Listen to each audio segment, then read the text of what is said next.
Automotive advice with real-world solutions to everyday automotive problems. The Under the Hood Show is heard weekly on this and other great radio stations across the U.S. Find out how you can participate in the show by visiting underthehoodshow.com. With Russ Evans, this is Shannon Nordstrom, thanking you for tuning in to the Nordstrom's Under the Hood Show.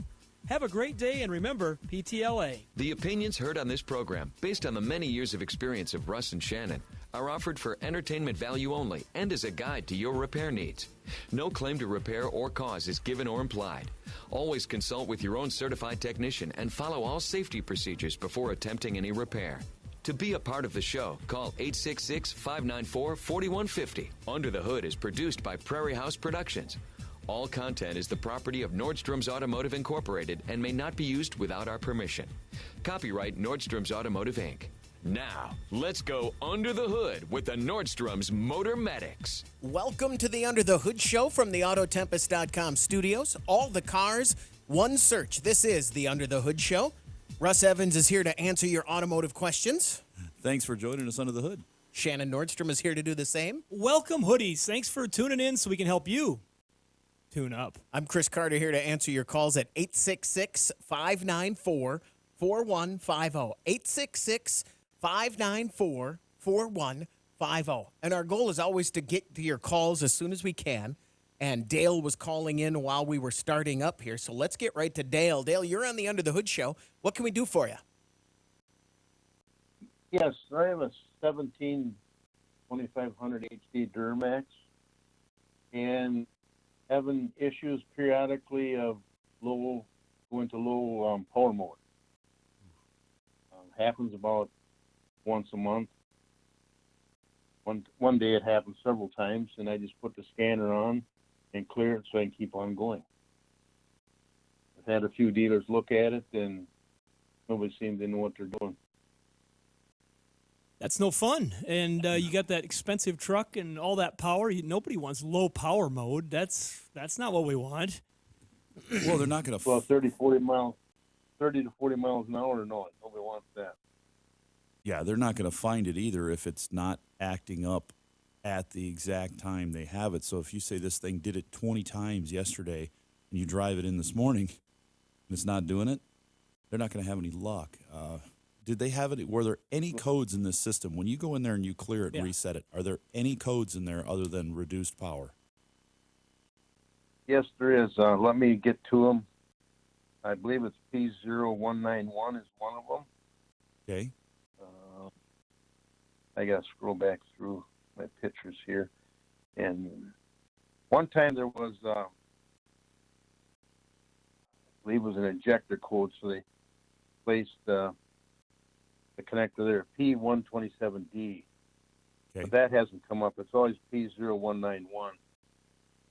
All right. What you need to do is get it into a shop without clearing those codes. It's going to cut you down to 30 miles an hour or so, maybe less, but you've got to take it in and not touch the computer as far as anything in there. It's going to have freeze frame records that may not fix the problem, but they can be a giant help. I had a gentleman come in a couple days ago into our shop, and they had just cleared all the codes out of the system and said, okay, here it is. It's ready to fix. They were on yesterday. I'm like, you cleared all the codes. We can't fix it. Well, why not? Because everything in there is gone and it's not acting up now. So now we're going to have to drive it. Until the codes come back. Yeah, well, they wanted it fixed. So now it's like we're going to have to drive this thing for a couple hours and charge you for it to find it. And they're like, well, that's what we have to do because they need to fix. So you can save yourself a lot of money by doing that. Those freeze frame records are immense. It's not just a code saying those two codes that you just read me are in history. It says what time the code came on, what caused it to occur as far as this is how much load the engine was under, this is how much fuel was in the tank, this is how fast we were going, this is the temperature outside, this is the engine temp, this is the air ambient temp. All these things are great tools to learn from as technicians. When you guys are in the shop and you're looking at the freeze frame data, do you blast Jay Giles' band in the background, just as loud as you can? Was that too much of a reach for a joke? No, I'm fine with it. Are you? Yeah. Okay, all right, just checking. But my sister's had these trucks for a long time, and she's had an occasional problem And I know that at times it gets really frustrating for her, but her last ones, she hasn't had the problems. And some of her early ones were DEF-related issues. We've had people with some problems that have been fuel delivery-related issues. We've had injector issues on the 17. We've had injector connector issues where they plug in that have caused this. And if he's getting that same repeat failure, I would have hoped they would have replaced that injector and the connector on the end of it because of the known issue that those have had. That's one place you'd lean towards, but it's hard For to say for sure what's going on. But that's something that is not always looked at because sometimes people are looking for a bigger problem, and they go past some of the stuff that's harder to find because they want it to be easier. And so when you get an injector code, you think, okay, I got to put injectors in it, or I got to do this. But the folks that are really, really thinking about it are going to take it a little bit further and say, all right, what else is in that circuit that could be connecting to it that could cause that problem? We've had people that have had filter issues, filter housing issues, where there was in the older ones, they'd crack, or the fuel filter housing wouldn't be seated good enough, or the lines underneath would get, like on the old trucks, they used to cavitate the fuel because the lines would get affected as they got older. And so sometimes you could fix that by putting a fuel improver on there, like an air dog or something like that. But that hasn't really been as much of an issue on this newer generation that we've seen at all. Well, Dale, I hope you can get that taken care of, get that freeze frame data and get it in, because that's going to be what the next step is. Good luck. Thanks very much for the call. 866-594-4150. Let's talk to John. You're on the Under the Hood Show. John, what can we do for you? I have an 02 Saab 9.3 with missing keys, and I've heard nothing but horror stories on what I need to do to get keys made and rehooked up to that vehicle. You guys have any advice for me other than to just scrap the Saab? Oh, we're trying to keep the show on a good note. Goodbye. Yeah, try to keep positive. We're going to take a break. Yep, Saab story. When we come back, we're going to ignore John's Hang up question. on that guy, would you? No.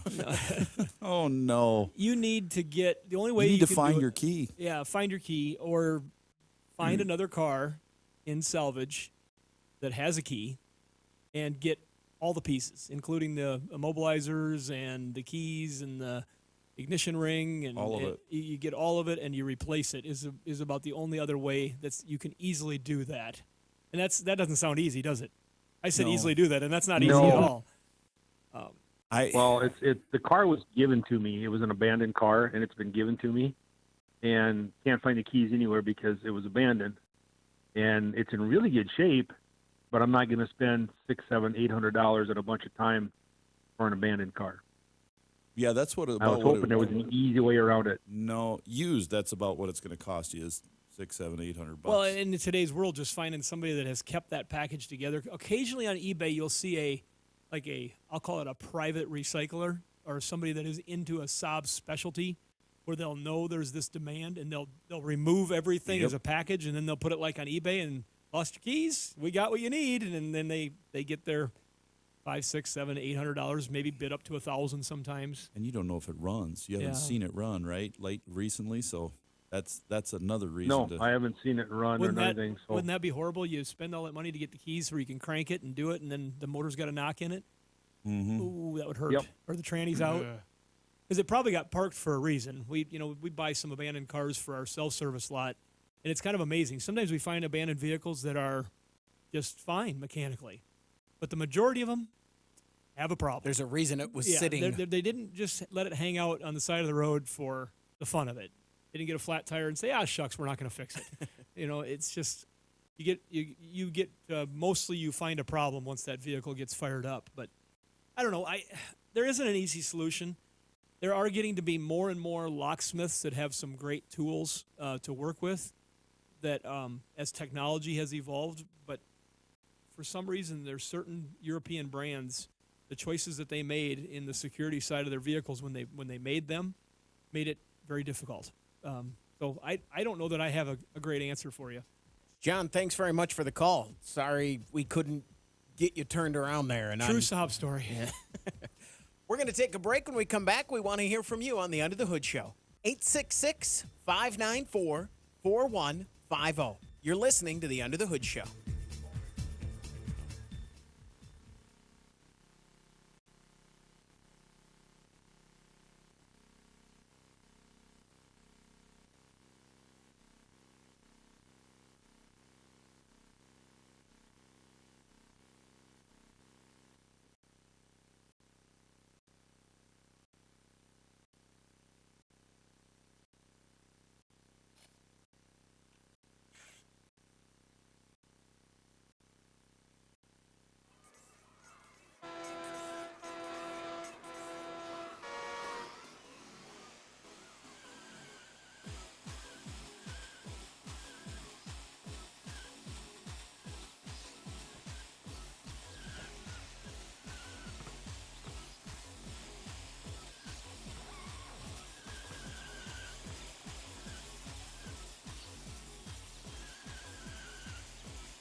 Find out how you can participate in the show by visiting underthehoodshow.com.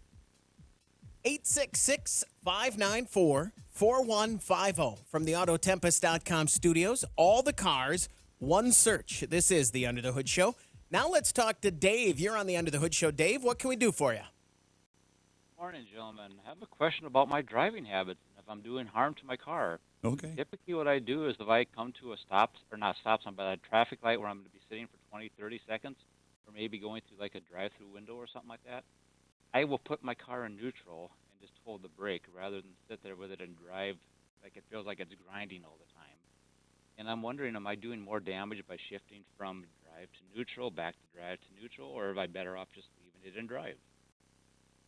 Doesn't matter, but I'm curious. What kind of vehicle do you have? It's a 2022 Colorado. Little pickup. But I do that the same thing if I'm driving my wife's car or whatever the case may be. I have an opinion, and it's based on little fact of my own. Russ probably can base something on things they see in the repair. I wouldn't do it if it's going to be just 20 or 30 seconds. If it's going to be a little bit longer and you know the fries are going to be hot and they're going to run them out front, I'm sitting in park. But if I'm just there for a little bit and I'm waiting, Neutral, not park. I'm sitting there in drive with my foot on the brake. I guess it's just kind of a mind thing for me. After it gets to be a little longer than that, then I park it. Mm-hmm.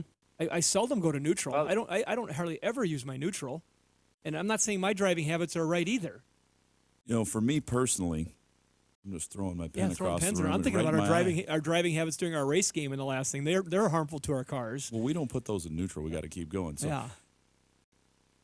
when I was very young and driving the Mustang around with a manual trans and the Monte Carlo with a manual trans, when I would hop in another car with an automatic, I would put it in neutral when I would come to stops, just out of habit. I'd just put up neutral and rev it up a little bit. So I want to hear the engine. You do that with a manual, you pull up, and so a lot of people, they get used to that, and they pull up, and vroom, vroom, and put it back in gear. But some people just do it. I've gone on some test drives with people, and you're not alone. There are people that just do this. I don't believe it causes any harm, but if you're sitting at a stoplight and you happen to be in neutral, there is about a second and a half delay there between, if something happened quick and you needed to move, you put it into drive, and it takes just a second to get into drive for you to move if you need to get. Yeah, now if you have a manual trans, you just let out the clutch and go. I mean, instantaneously. With an automatic, you get a little lag, and it is not good if you had that type of situation to put it in drive and floor it at the same time where there's a little lag because it's really going to hit hard. But if you're stopped completely, like in a drive-through, you put it in neutral, I don't believe it's going to hurt anything. I would be. Well, what prompted all? Go ahead. I'm sorry. What prompted all this is, living up here in South Dakota, when it's slippery and icy out, I would always put it in neutral as I'm trying to come to a stop at an intersection because it feels like the car stops quicker when it's not trying to propel itself. Well, I just kind of got in the habit of always doing that. The engineers designed these vehicles to do all what they do in their drive gears, in their reverse gears, the analog braking systems, the traction control systems. They're all designed when the operator is engaged in the act of driving. Now, I'm going to guess that the engineering of what happens doesn't change a lot throughout the course of the gear selection, but I think when you're sitting in neutral, it doesn't expect you to be moving. My biggest concern would be like Russ said, what you might have to do next, and if you get preoccupied and then all of a sudden you don't grab the right gear or you hit park when you're going to hit reverse or drive, I'm just more confident in having less stress on the drivetrain by being able to just continue what I was doing instead of changing in and out. I'm sure a transmission person or an engineer could sit here and tell us that every time you take it out of gear, you're engaging these solenoids, but unless it was thousands of times extra, I don't think it's going to hurt anything. Now, these newer cars with the electronic shifting, Russ, would you say any different? No, I don't think there's really any problem in it, but I do know in the Camaro, I was testing out that theory of when I tried to stop on the snow, and I'll drive it out in snow sometimes, and I'm kind of practicing and getting used to that. If I put it in neutral trying to stop, it disengages my StabiliTrak. And that car, if you turn it and try to slide sideways a little bit, like when you're turn it around in a parking lot, it won't let you. It'll keep disengaging and applying brakes and adjusting. But if you put it in neutral, it'll just go right around. So it's not thinking you're in a drive gear. It doesn't use it in park, and it doesn't use it in neutral. So Okay. not all cars are that way. But I know that one is. So you might think about that as well too. Now the old cars, the reason we had to put them in neutral when we stopped, the brake bias wasn't really good. The analog brakes really didn't work very good, and the drive wheels, rear-wheel drive cars, would just continue to push you forward as you try to, you know that, Chris, like Yeah. you're stopping, you put it in neutral. Yeah, you can stop better. And some people are still on that mindset, which is perfectly fine. But you should practice with your own car on a big empty parking lot when it's slick out and see how the car reacts at low speed in different positions. What happens if you try to stop with it in neutral versus drive? What happens if you try to turn it sideways a little bit at 10 miles an hour and it's starting to slide a little bit with drive or not? It'll give you an idea. But as far as the act of putting it into neutral when you stop, I don't believe it's going to give you Your any biggest problem. danger is going to be a misshift. Right. Where you hit something wrong or you're not prepared. You hit the gas, you're Yeah. still in neutral, and Yeah. you go, oh, and drop it into drive while Yeah, you're I just still... think that's the thing I'd be concerned about. But otherwise, I don't think you're doing any harm. Right. I just don't think it's necessary. Does that help you out there, Dave? Okay, appreciate it. You bet I'll try to change my driving habits. Well, Thanks thank for you. listening. Thanks very much. Yeah, that's a tough... And then once you start doing... Anytime you start doing a habit like that, you just don't think about it, you know? And I remember... I still, when I find myself, when I got my manual transmission car a couple of years ago, I hadn't had one for a while, and I realized I still drove my car the way my brother taught me when I was 15 years old.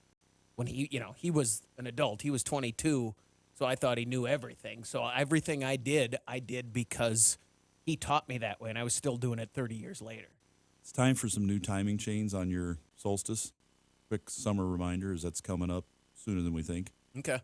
Don't downshift to slow your car down. Yeah, you mentioned that. Because as the car downshifts, it's like turning those engines backwards, Shannon, that we talked about. You don't do that because the timing chains jump. If you've got a timing chain, that's because the engine's off. But yours is getting weak. So as that tensioner's not pushing out, if you put that in, the chain could pile up and jump, and we don't want that until we replace those. 866-594-4150. Let's talk to Ryan. You're on the Under the Hood Show. Ryan, what can we do for you? So, somebody bought out of Duramax 2013 that was deleted by the previous owner. Mm-hmm. The airbag. Hold on a second, Ryan. Yeah. Ryan, hold on a second, Ryan. You broke up there, and we missed everything you said after Russ gave Said the hello. noise. So Let's you just start over. Start over, Ryan. Okay. So, say hypothetically, a guy bought a 2013 Duramax that was deleted by the previous owner, and now he got a letter in the mail for the airbag recall notice. Is that something that you should be worried about bringing a deleted truck to the dealer? Are they not even going to work on it? Are they going to reflash it and take whatever tune is out of it? Or So No. Ryan bought a truck that was deleted, and now he's got a recall notice. I did not. Oh, okay. Hypothetically, Ryan bought a truck. Hypothetically. No, Hypothetically. there is nothing in the airbags so far that I have ever seen working at any shop through my entire life that would require you to reflash the engine computer.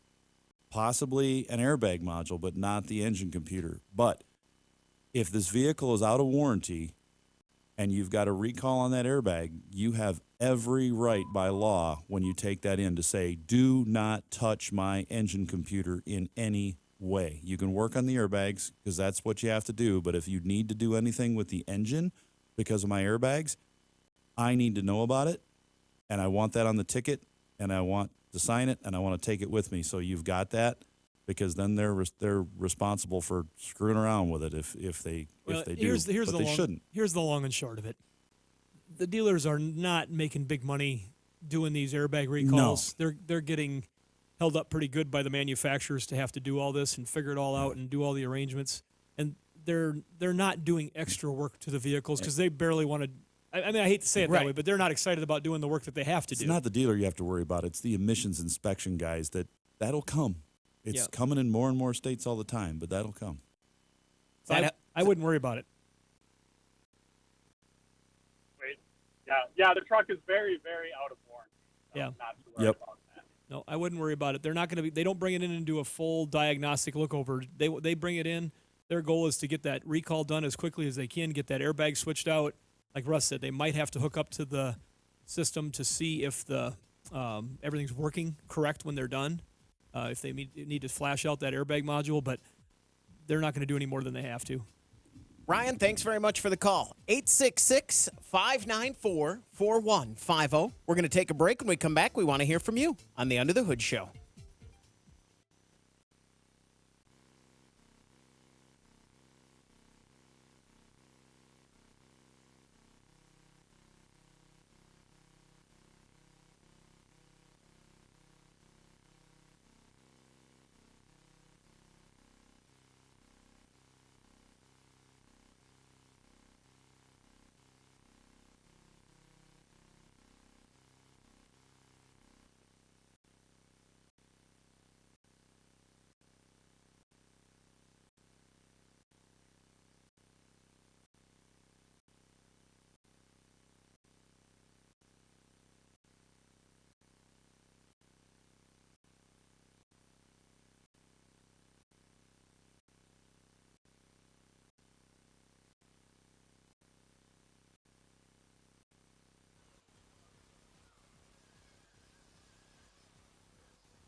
Make a radio appointment each week to hear the Nordstrom's Under the Hood Show. 866-594-4150 from the Autotempest.com studios. All the cars, one search. This is the Under the Hood Show. If you like our Facebook page and you join the Hoodie Fan Club at UnderTheHoodShow.com, you could win a hoodie. Like Matt Jenkins from Lubbock, Texas. Congratulations from all of us here under the hood and our friends over at Universal Technical Institute, uti.edu. Place you need to go. Learn about all things automotive. Get you trained, get you education in the newest technology on vehicles, from gas cars to electric cars and everything in between. UTI.edu. Let's talk to Jeff, who's in California. Jeff, you're on the Under the Hood Show. What can we do for you? Morning, guys. Yeah, I have a 2005 Chevy Silverado Crew Cab 2500 HD with a diesel engine, and I'm having trouble with the rear door lock. They will unlock, but they will not lock. So what I have done so far is I decided I'd pull out one of the mechanisms, clean it, and test it to make sure the actuator was still working. So I cleaned it real well, put lithium grease on it, greased it up real well. I took a 9-volt battery and bench tested it and touched the wires to the prongs, and it actuated one way, and I switched the wires the other way, and it actuated both directions, or the other direction. So then I reinstalled it, and it would still unlock but not lock. So I put a tester light on the wires in the vehicle, and when I hit the lock mechanism, I got the tester light would light on both I get voltage on both the brown and the green wire from the truck. But in the unlocked version way, I would only get voltage from one wire. I found that kind of curious. Why am I getting voltage from two wires in the lock position? I figured that's why it's not locking. It's getting voltage from both sides. Chris, I'm going to set this one out. Another interesting thing is when I pull the keys out of the ignition, all the doors unlock. That might be just a function of the way that truck's set up. I'm not sure. The doors. So why would I get both? Yeah, your doors unlocking, that is a programmable feature that you can adjust using your door lock switch. All doors unlock in park. All doors. If you go into your driver information center, you'll find that. There's all doors, nothing when you put it in park or pull the key out. Then there's all doors unlock or driver's door only unlocks. You can set that as a safety feature, so you can turn it all off if you want. Also, the locking of the doors. Now, your doors not locking or not unlocking, they use a system which is called a ground at rest system. So both of those wires should be grounded when nothing is happening. And when you apply the lock button or the unlock button, you will get one wire that removes its ground and goes to power and gives you a positive and negative. When you flip it the other direction to lock or unlock, the other wire will remove its ground and go to positive. If you've lost the ground on one of those wires, it's still capable of going to positive. Therefore, it'll only lock or unlock. And in your case, they go one way and not the other. That is usually because you've had a failure in older systems with one relay for each. You've got a bad relay, or you've got a broken wire. But in your case, no broken wire because you have the positive on both sides. You've already gone the step of diagnosis to find out, do I have power at each wire? Yes. Well, you should have ground at each one. They have a locking module on that. You'll have to get a diagram off the internet, Mitchell, ALLDATA, something like that, to find out where they're going. The front doors have a door lock module in each door. The rear use a relay system in that, and that is probably failed. That's probably why you've lost your ground at rest in the rear doors on that. Some vehicles, Fords and different things, you'll see door lock modules in each door. Cars, door lock modules in each door. So you'll just lose one door. But when you lose both the doors, they call that the passenger doors for some reason. Driver's front door is a driver's door, and then your right door is passenger door. Rear doors are passenger doors, or passenger two, they call it, for the rear two doors. But you've lost your ground at rest is what's happened. If you look back there, the one that goes to positive, you said it's unlocking but not locking, correct? Correct. Okay. So in the lock position, if you look at the wire that your test light, if you hook one into ground on the body and then the other to the wire, if you find the one that's hot when you do that, if you were to ground the other wire temporarily, and I suggest putting a fuse in it in case you've got the wrong one by accident, because we've done that, but just ground it, and hit that button, it'll lock. But when you switch it the other way, it's going to blow the fuse. But that'll verify that your system is, the failure is in your relay that's for the lock. Does that help you out there, Jeff? It's going to be, so what I did was I swapped around all the relays, and it wasn't in any of the relays. This is a module. So it's obviously going to be, okay. And it may even be on that one. I have to go back and look. It's been a while since we've done it. I think that's a function of the body control module in that one. Yeah, because 05, Russ, would be the year before they switched in, was it 06 when they upgraded the electronics? Yep, right in there, 06 and 07. Then Yeah. 07 they changed again, but there's a spot where they went from an outboard relay to a internal in the body module, and I believe that one's right built into that body control module. So it could be a problem with the BCM, and that's why he's not able to change that. So they're doing that switching inside the BCM Right. on how they apply the signal. You'll have to verify that. Just look at a wiring diagram and watch where your wires go. If those wires in the back, the two from each door, are joined together and then run up to the body control module, go directly into it, it's in the body control module. Jeff, thanks very much for the call. Good luck. A little bit of work to do there. 866-594-4150. Let's talk to Ron in Oregon. Ron, you're on the Under the Hood Show. What can we do for you? Hi, I've got a bunch of notes here because according to your time, I went to bed about 5 o'clock this morning, so to catch you is a little tough. So I'm dealing with a 2004 Chevy S-10 ZR5, the funny little four-door, four-wheel drive, with a 4.3 liter, and I've come up with a P0102 code, and it also had a P300, of course. I'm old mechanic. I quit being a mechanic in 1989. Did 10 years of salvage yard, but I never got to play with the codes. I bought myself a Autel code reader, not a really fancy one, and I'm still learning. So what I've got is this thing. My son was in a drive-through, and all at once it went from running fine to missing badly and throwing. He went to a local auto parts store, had a code reader put on it, and it came up with a P102 or P0102 and then the P300. And so he said, oh, mass airflow. And so bought a mass airflow. Of course, that's not the problem. So he changed the MAF.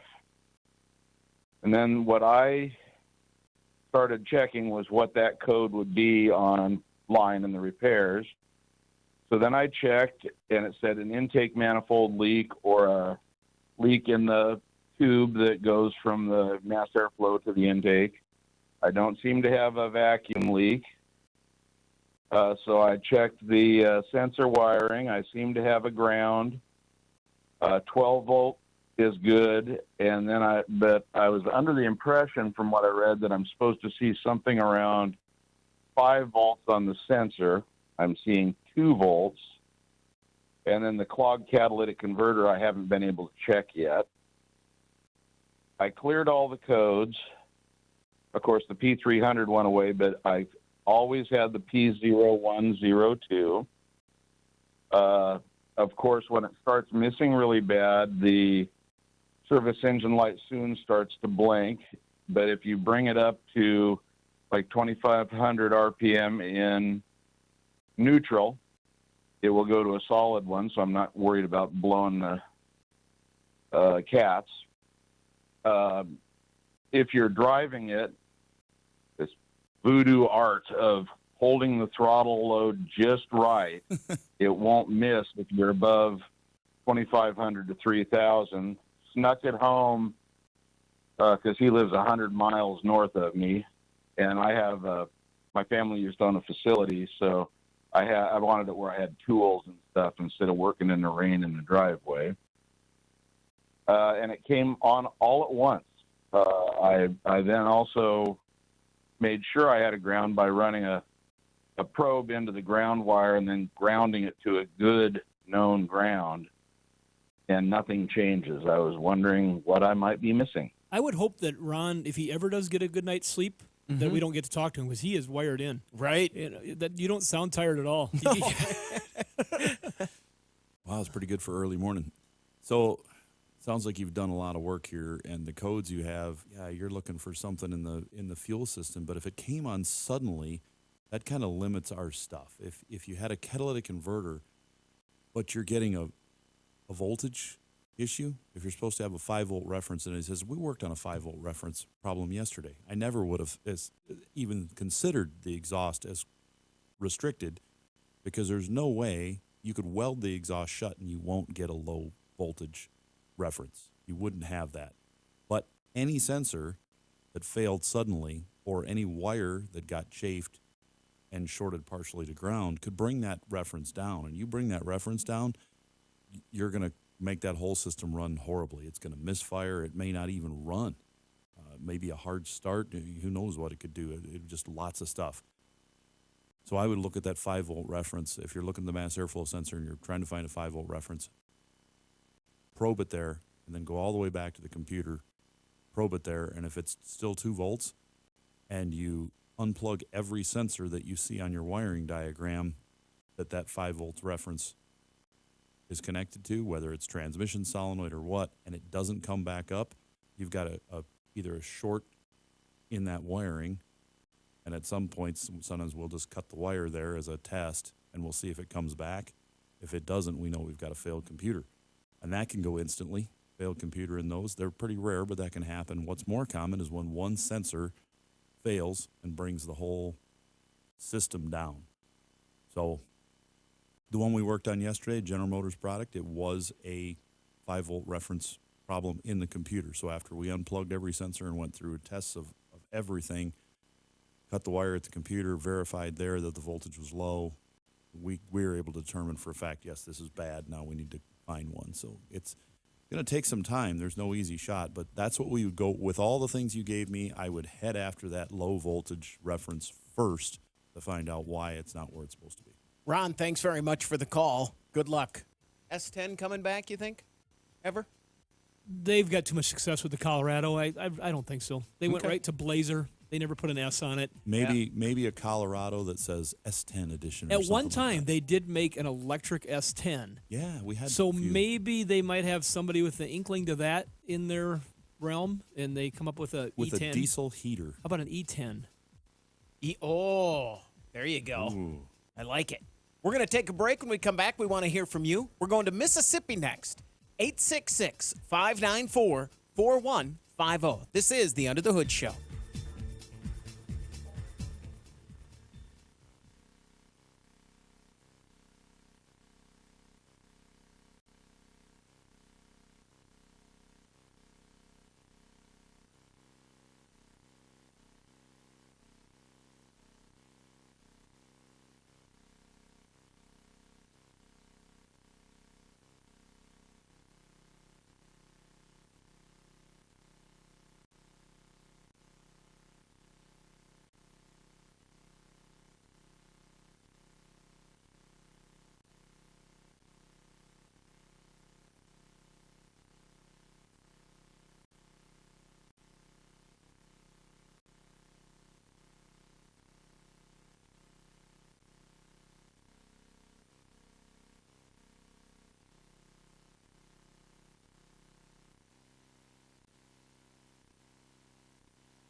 Car feeling ill?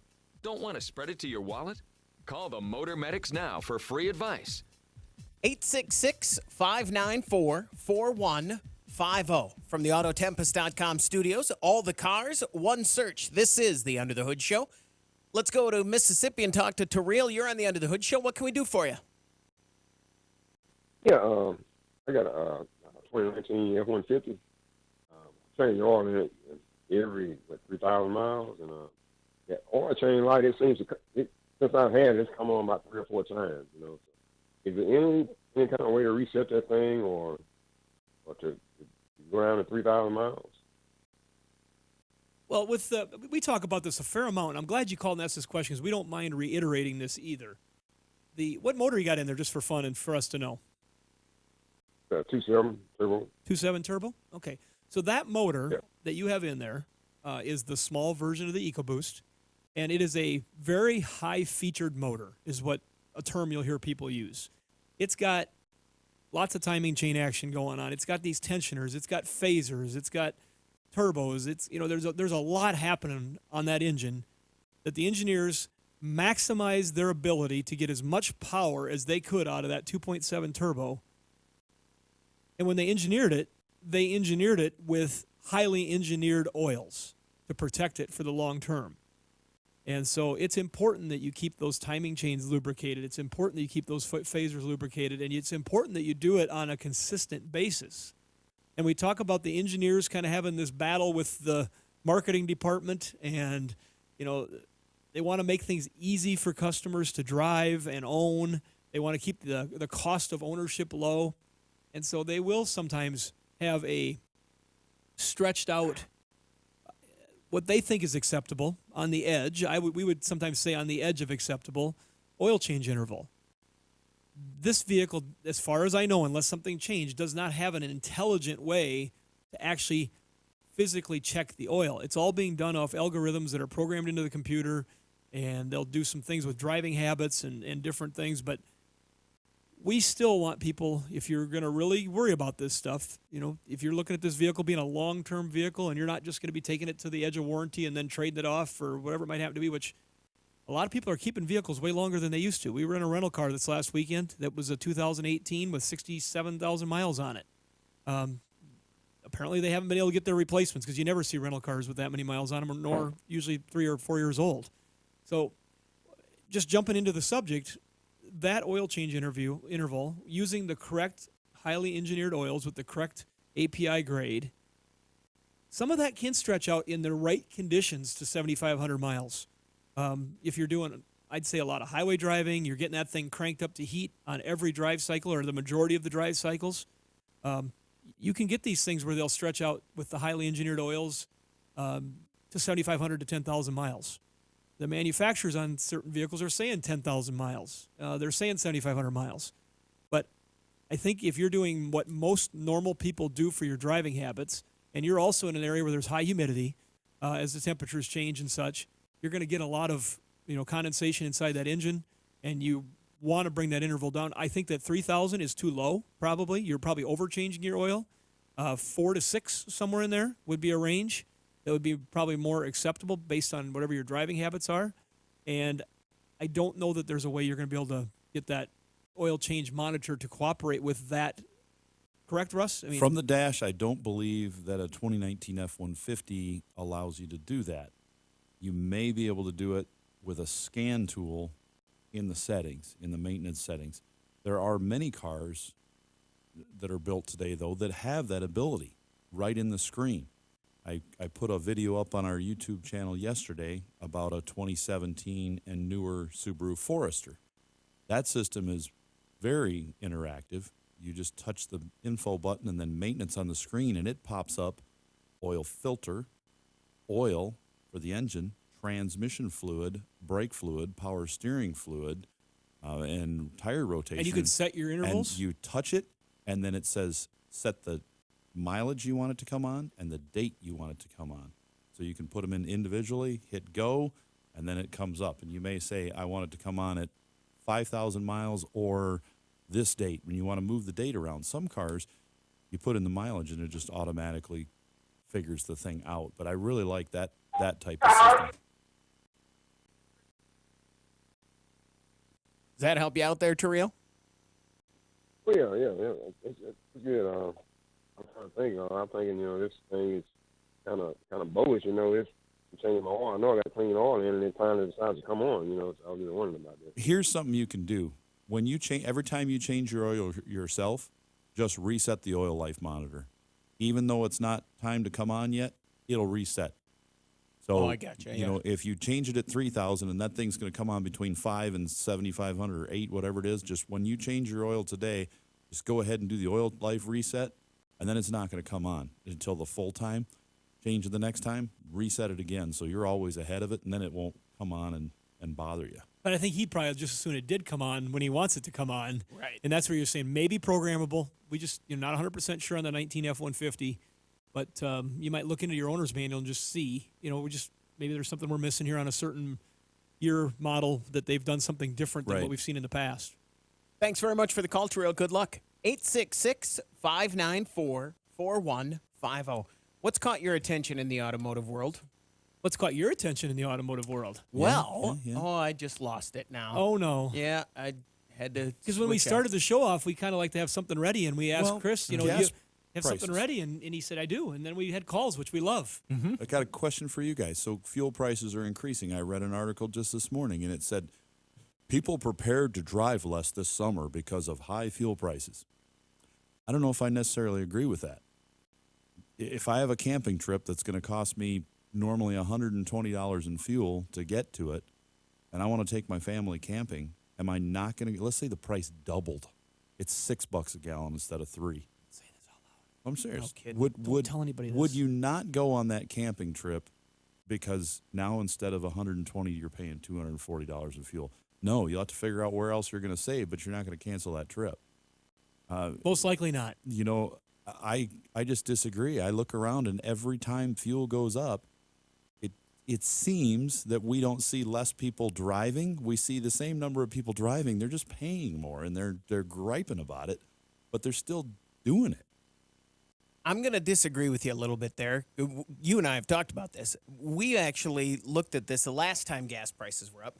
We were just thinking, hey, we should do a little getaway for the weekend, go out, 5 hours away, whatever. And the difference between, we could get a hotel room for $60 or whatever, or $80, and the difference in fuel, if we took one car, was about $80. The other one was about $190. So we decided not to do it because it would have been because of the fuel prices. I mean, yeah, we would have done the long vacation, but we did we skipped a long weekend because it was an extra. Skip the shorter ones? Well, if you're looking at going for 3 days and it's going to be $180 more, then I think, So you're less likely to do a spontaneous getaway than you would a planned event. The planned event's probably going to happen, like Russ said. You'll take the camper out for a week or 10 days to the place, but you're not going to run out on a Thursday after work and come back Sunday morning. That type of thing. Maybe you buy less beer. That's definitely, yeah. I'm just not sure that where's the places you're going to cut things out, to be able to do that. Mm-hmm. So it's going to have a push out effect. A lot of beer somewhere. if you're going. I don't know why I said beer, but I just thought Pepsi, Coke, of them. But yeah, and I think it just becomes cumulative, doesn't it? I mean, when the gas prices go up, you just start to think differently about that. I know I get statistics from some friends of mine, and I haven't got them for a while, but I know during COVID, it was quite interesting getting that information about the driven miles and, how it was changing across the country. Because it was being applied to the industry as far as maintenance and cost of everything and the number of dollars that were not going to be spent on tires and oil changes and all these things was incredible when you started seeing the decrease in driven miles. They can watch all that stuff, and it will be interesting to see. It doesn't make the news all the time, but how much the driven miles change because of the fuel costs. Russ, I think you hit it on the head. The long trips are going to happen. There will be people that will choose not to go see Aunt Cindy, that maybe go see her once a summer, but they might go see Uncle John. They make their choice a little different. That's a good. I wonder if I can use that. We can't. And sorry, I do have an Aunt Cindy, but she's way out in California, so that's. You're not going out there. Yeah. You're not driving out. So to that was see a her safe now. one to use, and I'd love to see Aunt Cindy. That'll do it for this hour of the Under the Hood Show. The phone number to reach us for hour 2, 866-594-4150.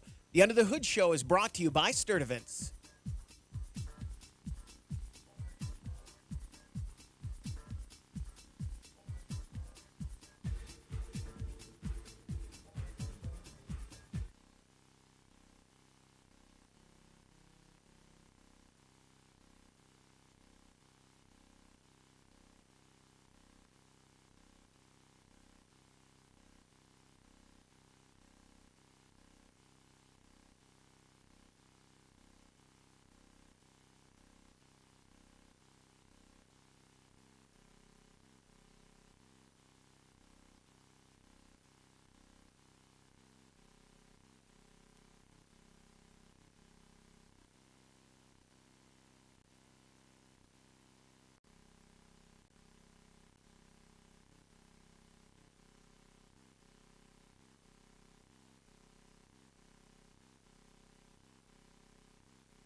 You're listening to the Nordstrom's Under the Hood Show with the Motor Medics, Shannon Nordstrom and Russ the Super Tech Evans. Shannon is an ASE engine and parts specialist, and Russ is an ASE Master Certified Technician with extensive factory drivability training. Join the Motor Medics for fun and free automotive advice with real-world solutions to everyday automotive problems. The Under the Hood Show is heard weekly on this and other great radio stations across the U.S. Find out how you can participate in the show by visiting underthehoodshow.com. With Russ Evans, this is Shannon Nordstrom, thanking you for tuning in to the Nordstrom's Under the Hood Show. Have a great day, and remember, PTLA. The opinions heard on this program, based on the many years of experience of Russ and Shannon, are offered for entertainment value only and as a guide to your repair needs. No claim to repair or cause is given or implied. Always consult with your own certified technician and follow all safety procedures before attempting any repair.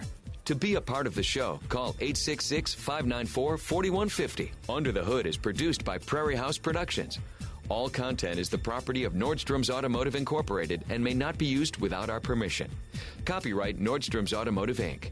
Now, let's go under the hood with the Nordstrom's Motor Medics. Welcome to the Under the Hood Show from the Autotempest.com studios. All the cars, one search. This is the Under the Hood Show. Russ Evans is here to answer your automotive questions. Welcome. Thanks for joining us under the hood. Shannon Nordstrom is here to do the same. Welcome, hoodies. Thanks for tuning in so we can help you tune up. I'm Chris Carter, here to take your calls at 866-594-4150. We're going to go to Virginia in just a second. But, Russ, let's talk about Berkeley One. They've got a webinar coming up for Under the Hood Show listeners that's kind of interesting. Automania. They're going to take a look into, well, the current trends, what we've got going on and in collector cars is like, what are some of the prices we're seeing? What are the trends? Who's buying? Who's not? What's selling? All that kind of stuff. And it's really interesting information. A lot of stuff has changed on the collector car scene. And our partner at Berkeley One Classics, this is what they do. This is their life. 24 hours a day they're digging into this. I mean, they never sleep there at Berkeley One. But they've been a partner of ours for a very long time, and we use their insurance coverage on our own personal collector vehicles. Now, they do, of course, farm tractors, the antique, vintage, military vehicles. They'll insure a tank if you've got one, plus your performance and sports cars, things like that. But we have a vintage snowmobiles. Vintage snowmobiles, yeah. That's a big thing anymore. You got a snowmobile club coming here tonight. I'm sure there'll be some talk about Berkeley One Classics with them, but as far as this event goes, this is going to be a great event to watch online, and they are giving away 4 of our custom Under the Hood Show hoodies to 4 of the people that register for this event. And if you can't make the event online, which is going to be Wednesday? Is it Wednesday? March 9th. Wednesday, March 9th at noon Central, 1 p.m. Eastern. They will send you a link by email so you can go back and watch it at the time you choose. But to register for that, it's easy. There's no cost, of course. Go to underthehoodshow.com, our main website. Right on the top, there's a link there. Or you can go to the Facebook page. We posted it last week. We'll repost it again this week, and you can click on it. When you're hearing the show, it'll be right there fresh for you. But it's going to be a great event to check out and see what's going on with the folks at Berkeley One Classics. I'm curious now what they have planned now that will be different by the time March 9th rolls around, even though it's only a week away. You know what I mean? The industry changes quickly. Oh, boy. And the world changes quickly these days. And people, look at collector cars in general. People are putting money in things they know are secure. If you have a car in your hand, like I have a car in my hand right now, if you have a car in your hand, the value of that is pretty solid. It's like a bar of gold. It's something you physically own. It's not in the bank. It's not on a piece of paper, well, unless you're financing it. But you know what I'm saying. Collector cars have always been a great thing to hang on to. And watching this event, you'll see that. You'll see how that plays out in the market and how the trends have gone on these things. But it's typically when you buy a brand new car, the price right down very quickly. A couple years, it's like half its value. Not so with a collector car. That's why they say collector. The value goes up. Collector, antique, vintage tractors and snowmobiles, those things, they're going up. They're property that's worth value. So go check it out. Go to underthehoodshow.com or go to our Facebook page, and you can sign up right there. And you could win a hoodie. 866-594-4150. Let's go to Virginia and talk to Anthony. You're on the Under the Hood Show. Anthony, what can we do for you? I left a message last week, and you guys called, didn't get back. Sorry. I had another work call going on, but Right. I have an '06 Saturn with a 3.5 liter in it, and it's my son's car. It's got about 220,000 miles on it right now, and I just recently put brakes on it, and when I say brakes, I bought a whole kit and caboodle plus 2 new brake lines. So when I put it on, it came from one of the internet marketers that's fairly common, Rock Auto. It came with, I put caliper, it came with a caliper holder, came with a brand new disc, and I ordered the rubber brake line. Reason being is he came in, was complaining about his brakes. I pulled the driver's side off, and he's got no inner brake pad on the driver's side. He's down to the shim, along those lines. So that's kind of what happened. Now, like I said, I did replace rotor, replace caliper, the caliper holder, as well as the rubber brake line that goes to the stainless steel brake line. About a week after I did this, I noticed the passenger side caliper was discolored. It wasn't a shiny silver from the remanufacturing paint anymore. It basically looked like you take a propane torch and heated it up, while the driver's side was still nice and shiny. And one of the concerns there is it doesn't seem to be any hotter than the other side. But with that being said, historically with this car, we've bought it used with 46,000 miles on it over 10 years ago. So we've had it for the last 180,000 miles, basically. And historically, that driver's side front pad seems to always wear faster than the passenger side. Is this like a Saturn Aura? Probably a Sky. It's a Saturn Vue. The Vue. It's a No, it's a Vue. Okay, because I was just trying to think with that 3.5 Yeah, it's a motor Vue. in it. That was a Honda motor that they used, if I remember right, in those vehicles. That 3.5. Correct. My mother actually has a 2009 Honda Odyssey that has that same engine in it, and it's 300 and some thousand miles on that. So. Yeah, pretty good engine. I know that in our industry for a while, the ones that were in the Auras, the early ones, were pretty expensive when they would break, and because it was just a different thing. The market didn't have a lot of supply in it, so when one would break, it was expensive. Now back to your brake question, and who's the driver of the car now? Your son, you said? He's my son. He'll soon be 30, but we just live just outside of Northern Virginia, the D.C. area. He commutes about 40 miles one way to work. Most of it's highway driving, except for about the last 10 miles of it, and that is stop and go city traffic. Did you do just the front brakes? Yeah, I did the front brakes. The back brakes still seem to be okay. I did, I think it's been about 7-8 years ago on the back brakes.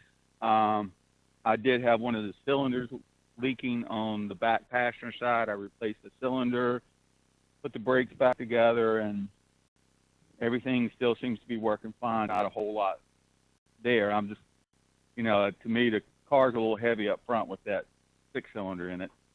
So, well, if you've done brake calipers and brackets, pads and rotors, and both the hoses on the front, and it's still sticking, that leaves you to only 2 things that can cause that, other than a failed part. If the old part did it and the new part did it, it's probably not the parts you put on. It's probably something else causing it. So if the master cylinder is not fully releasing, that can cause a drag. Also, if you've got a problem in the ABS pump, if you've got a vehicle equipped with ABS, some were, some weren't, that can cause a drag in the brakes as well. You would need to drive it, get it fully warmed up under the hood, because it's probably something that's happening when it's warmed up. Pump up the brakes good, stop, raise up the front end just a little bit and see if one of them's dragging a little bit. If it is, you'll want to start relieving the pressure, I would say, since you've already done the brake hose and the caliper and bracket, from the master cylinder end first. I would loosen it there and then close it. And if the wheel's freed up, it's the master cylinder holding the pressure. Move on down to the ABS pump, open up the right side one.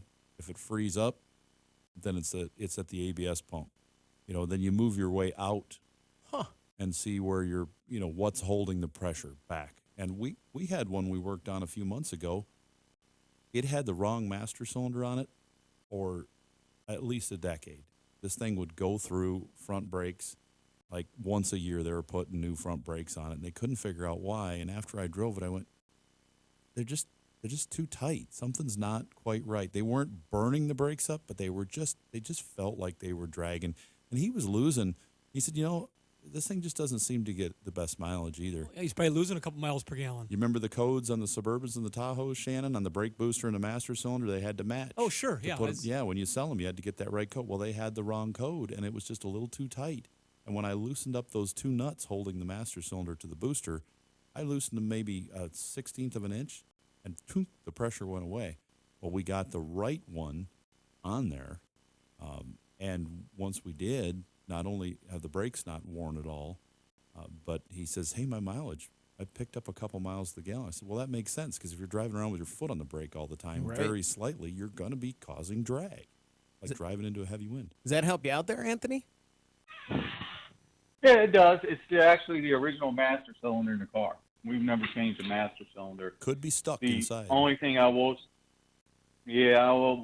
say, when I first had the brakes done, we had them done by a shop, and the gentleman was like, well, if you didn't buy cheap brakes to put on them, they'd probably last longer, and then it took them 3 times. Well, they went through 3 sets of brakes before they found a set that the rotors were not out of round, or not necessarily out of round, but, well, I guess it would be, when you circle them, they're not running in a straight path. So yeah, they're not true. I just looked at him and said, yeah. I said, it happens to the best of us, right? He didn't have much to say after that. Well, and the other thing you might do, just as a final look over, is when you're inspecting everything, past the rubber lines, just inspect all those metal lines wherever you can see them. Make sure one hasn't gotten hit, dinged, restricted. Rusty. They swell shut when they get rusty. In the rust, something like that could be affecting the flow of fluid beyond the rubber brake line. Because it doesn't take much on those. No, it doesn't. It's high pressure going out, but still, you just want to make sure it can release back easy. Anthony, thanks very much for the call. Good luck. 866-594-4150. We're going to take a break. When we come back, we want to hear from you on the Under the Hood Show.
Get your planner out right now and schedule your next radio appointment with the Motor Medics.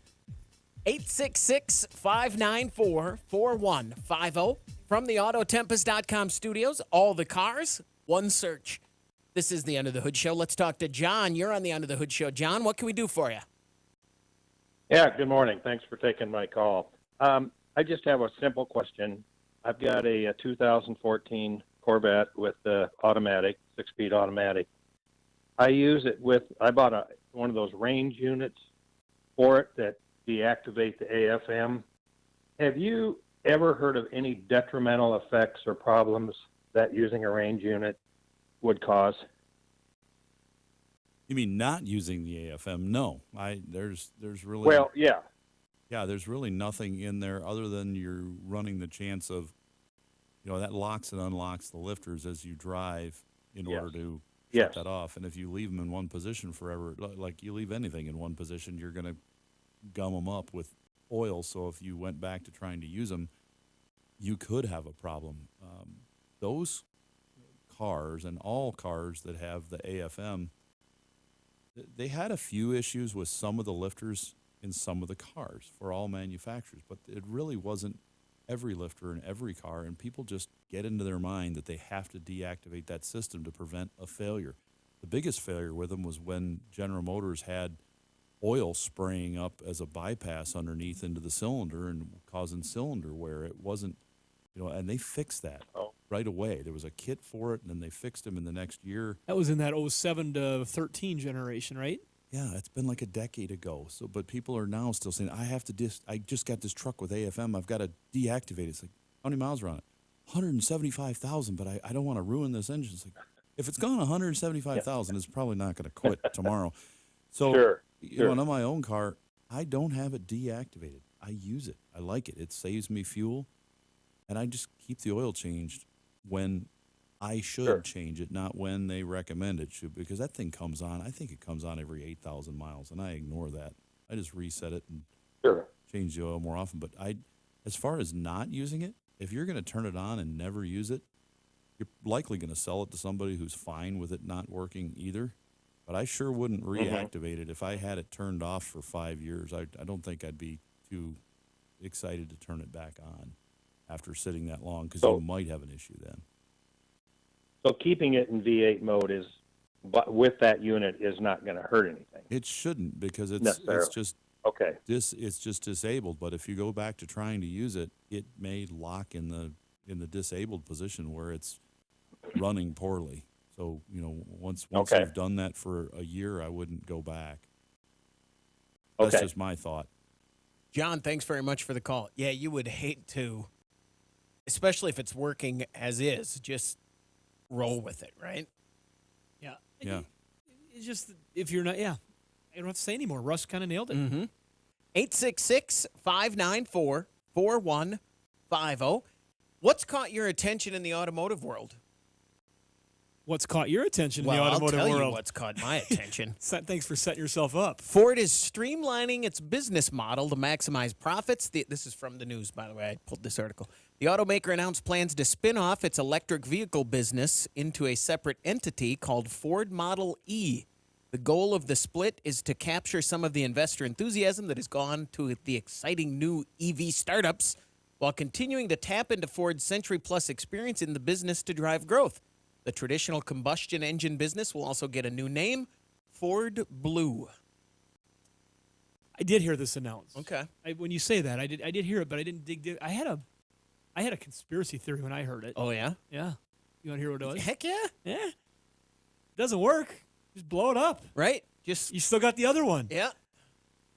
Just go with Ford. Yeah. It'd be a big blow up, but because they got billions and billions of dollars invested. Now, I say that with tongue in cheek because the products that they've put out, I know that the Mach-E we test drove and had an experience with. It was a good car, and it's made some end-of-the-year lists as one of the good cars. I don't think the sales are where they want them, but they're being well received, the products that they're making.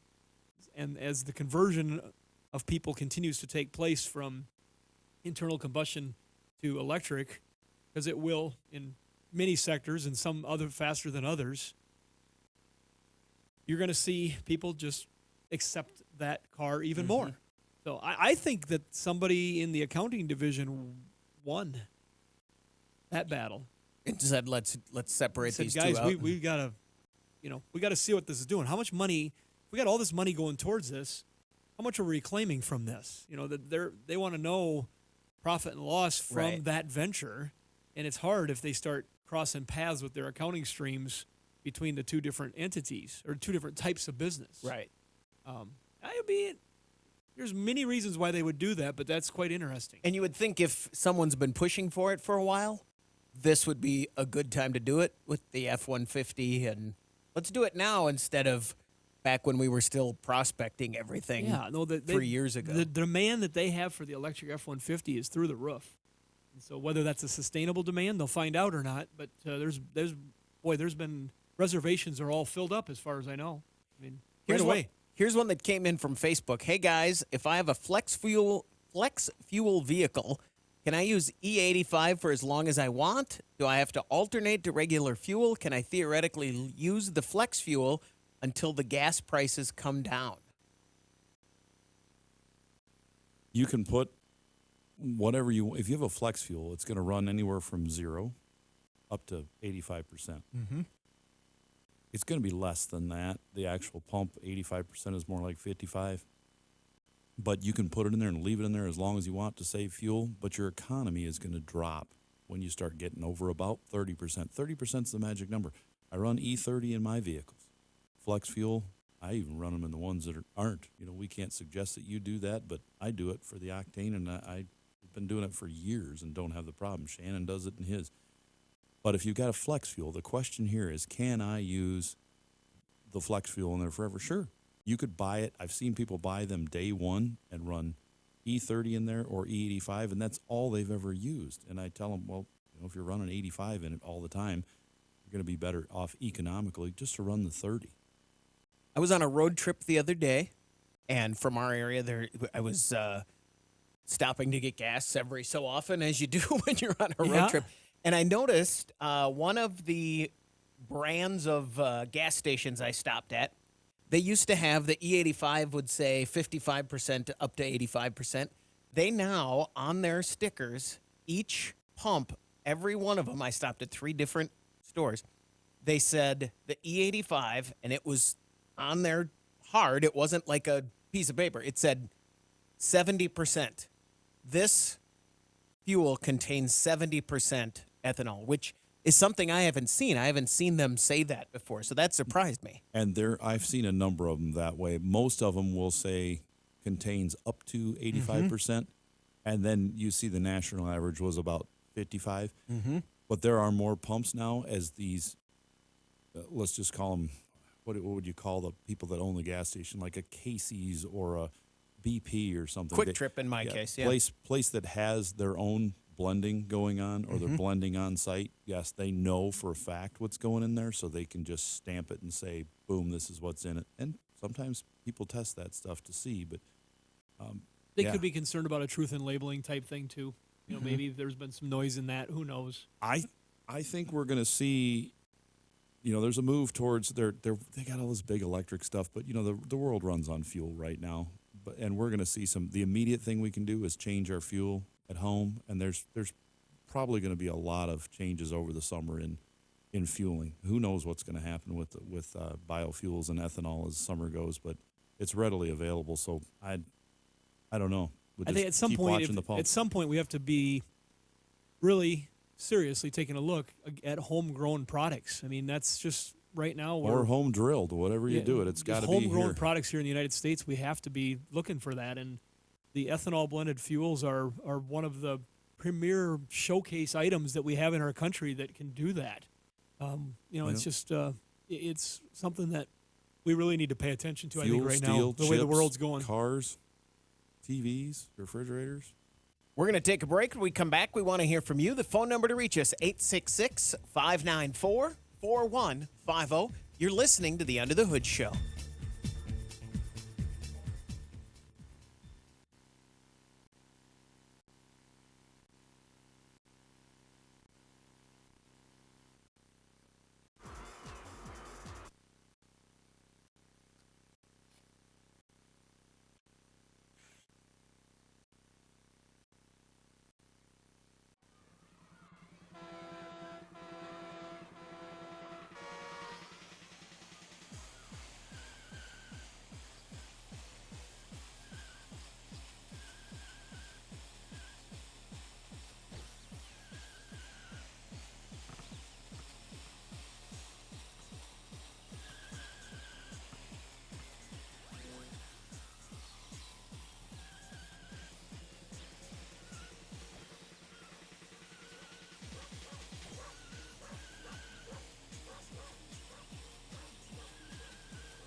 Prepare to learn something. You're going under the hood.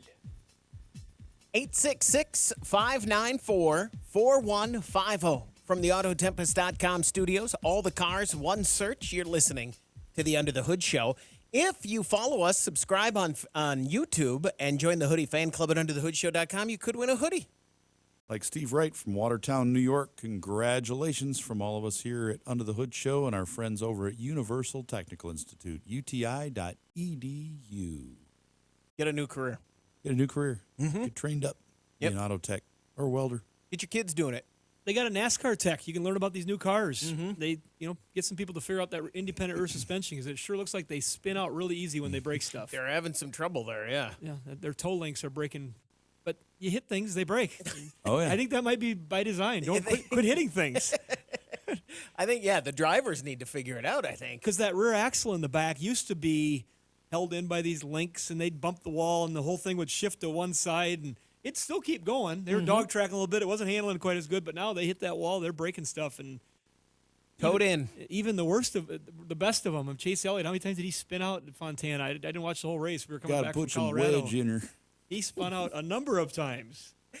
866-594-4150. Let's go to Indiana and talk to Matthew. You're on the Under the Hood Show. Matthew, what can we do for you? Hi, how are you guys today? Fantastic, We are man. wonderful. All right, so I have a 1971 Ford F-750. The problem that I have with it is about 2 or 3 months ago, I went out and started it up. It's a manual, obviously. And I started it up, and it started up. Oh, no. You still there, Matthew? Then Okay, go we ahead. lost you We for lost a second you for there. just a second. You said one day I started up, and Nervous. Russ and I were looking at each other while you were saying this, thinking, when was the last time we saw a 71 Ford F-750? I mean, that was a beast for that time of era. Grain truck. Yeah. Yeah, that's why we have it, because we raise cattle. So I started it up, and it started up just fine. It idled for maybe 30 seconds and just shut off completely. Then I tried again, and it wouldn't turn over at all. So started looking at it, and I noticed the battery looked pretty rough in the cables for it. So then I changed those, and it still wouldn't start. Then I looked at the solenoid, the starter solenoid. That looked pretty rough, so I changed that. Then it still wouldn't even start. So then I took the starter out and put it on a battery, charger, and or hooked it up to another battery, and it would not spin. So I got a new starter for it, put that on, and now when I try to start it, it just sounds like how would I put it? Like you're stripping a screw when you're trying to impact it or something. It just won't turn over at all. Sounds like it doesn't have enough juice down there. I would get a voltmeter, just a plain old-fashioned, cheap, $20 kind of voltmeter. And I took everything to AutoZone, and they looked at it, and they said everything's fine. I can't figure it out what it is. I tried to put a little bit of fuel in the carburetor, seeing if that might work, and just nothing. Let's take this step by step here. Voltmeter, cheap one. Yes. Forget what everybody told you, because that's probably okay, but let's just tell you some things that you can start with. You got it all together, so take your voltmeter, put your positive terminal down there on the big wire, right where the big wire is connected to the starter, on the starter motor. Connect it there. Connect the other one right to the engine block where it's nice and clean, or to the side of the starter, and then make sure that thing's in neutral and blocked and parked and all that good stuff, and have somebody hit the key to crank it. And if it just goes click, click, click, and you've got 3 volts down there, or 7 or 6 volts, you don't have enough to get this thing to go. So at that point, we need to find out, okay, we've lost voltage down here, but up at the battery, if we test it, we've got a positive, negative right on the terminals, and we try to crank it. We've got 11.5, 12, 13 volts. We got good voltage there. That means our positive cable has a problem. Now we're going to do the same thing with the negative. We're going to put our negative end right on the block, right of the starter itself, and then we're going to put our other end on the positive, and we should read battery voltage. We're going to try to crank it. And if it goes down to next to nothing, well, we know our negative to the block is not making a good connection, whether it's at the terminal itself or halfway down. We'll want to check those things. And then what you can do after that is just jump that solenoid. If you've got power at both of those, it's going to turn over if the starter is good. Unless, of course, the noise he's hearing is that the starter is not shimmed correctly or something, and it's, he said that noise he was describing. Maybe sounds like maybe the starter solenoid's going, because it's not getting enough. Like you have a metal engraver going. Yep, not enough power or an air impact. It's just not enough power to the energizing wire on it. In that case, if you jumped across the two terminals, that solenoid, it should turn the engine. That age probably has a remote solenoid up on the fender well. It's probably not right down by the starter. The starter's just got the starter right there with the tab out of the back of it, and then your solenoid's up on the Have you fender did the well. old jump the solenoid with a screwdriver across the two terminals trick? Have you tried that? Yes, I've tried that before. And what does it noise? Does it makes the same noise? Yeah. Okay, then it sounds like it's not getting enough power down to that starter. That's why we would check right at the starter itself on the terminals, between the big positive, and the case of that thing, and see what your voltage is there compared to what the voltage is at the battery. And if it's lower at the starter than up at the battery, you're definitely losing the voltage through there somewhere. And it can be a cable. The cables can look great the whole way, but the terminal on the end can get corrosion under it. The cables are brand new. Okay, so if you've got new cables and a new solenoid and a new starter, you said? Yeah. Okay, then you've got all the components in there. That's why now you've replaced everything. It should turn over, like Shannon said, unless there's a mechanical issue going on. So we definitely want to verify at this battery, hook your two cables up right there to your voltmeter and read it. If it says like 12.5 and you crank it, stays at 12.5, go down to the starter. One on the ground, one on the positive at the starter, crank it, and if it gives you a good voltage reading, you've got something mechanically going on that's going to need to be shimmed, maybe at a shop. Or there's something wrong with the engine itself. Have you been able to physically turn the engine over? My biggest fear is that maybe the engine locked up. We put a few flywheels on those. Yeah. So if you want to check that, just on the front of the harmonic balancer and the crankshaft pulley there's a big old nut there. Just get a wrench and a breaker bar, and sometimes you can get a hold of belts. In those bigger trucks, they had a long enough run of belts, so you can get a hold of the belt and pull on it and see if it turns or not. But if not, just put a big, half-inch drive breaker bar on the crankshaft and just see if it's turning. Eliminate that, because you could be in mechanical problem land, and then you'll be doing all this electric stuff all in vain because there's a problem physically between that mating of the flywheel and the starter, and or a problem with the engine itself. Let's not have that, because those big old trucks are great when they work, and they're much more affordable than what all these new replacements cost. I mean, to get an equivalent of that big heavy truck, and does it have a big apparatus of some sort on the back? Yeah, it has the setup for to be a grain truck. We can fill it up, open this hatch, and it'll dump. Yep. No, and you'll see some of these old trucks sometimes on farms that they use it for a specific run. With a supplement or a grain or whatever it might happen to be. You'll see some that'll have a hopper hooked on them for transferring things. You'll see some that'll have grinders on them. They're still running after all these years. And so I want to go buy one of these brand new. What am I going to be spending? That's the thing. To buy any of those things new, you're whether you can get it or not, and you're talking hundreds of thousands of dollars to build one up. And so if you can keep a good 71 like this running and it does the job, that's what a lot of people are going to do. Matthew, thanks very much for the call. Good luck. 866-594-4150. Let's talk to Ann. You're on the Under the Hood Show. Ann, what can we do for you? Yes, hi. I have a 98 Nissan Maxima, and it's got high miles, like 217,000. I'm just kind of trying to keep it as long as I can before I get another vehicle. The other morning, it started. I heard a whine when I started it up, and I've had a few people look at it, and one says it's the alternator. I think it tested around 12.6 and said low voltage, but then somebody else said, no, it's the power steering pump. And I was just kind of wondering if you knew if what you thought about the different wines. Or I hear it kind of like around where the pulley is, where it goes around and around with the belts. Well, And I do have some seals that are leaking as well. So I was just kind of wondering if between those two. I prefer a Pinot Noir for wines. Yeah. What about you, Chris? You stay away from it? Not a wine guy. She asked about the different wines. I mean, mine's the alternator. The whining. It's a whining. I know. The car. And I do like the ones from the Oregon Valley.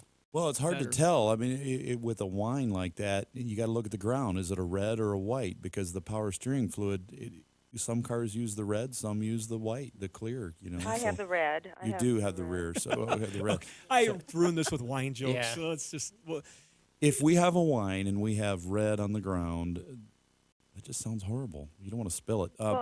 It sounds like you've got a small leak going on in there. And that would more than likely be power steering. Power steering I fluid. did fill in some power steering fluid not too long ago, but it wasn't, empty or anything. But I did fill in, and I do see oil on, under the car. But then they said some of the seals were leaking, so that could be another issue as well.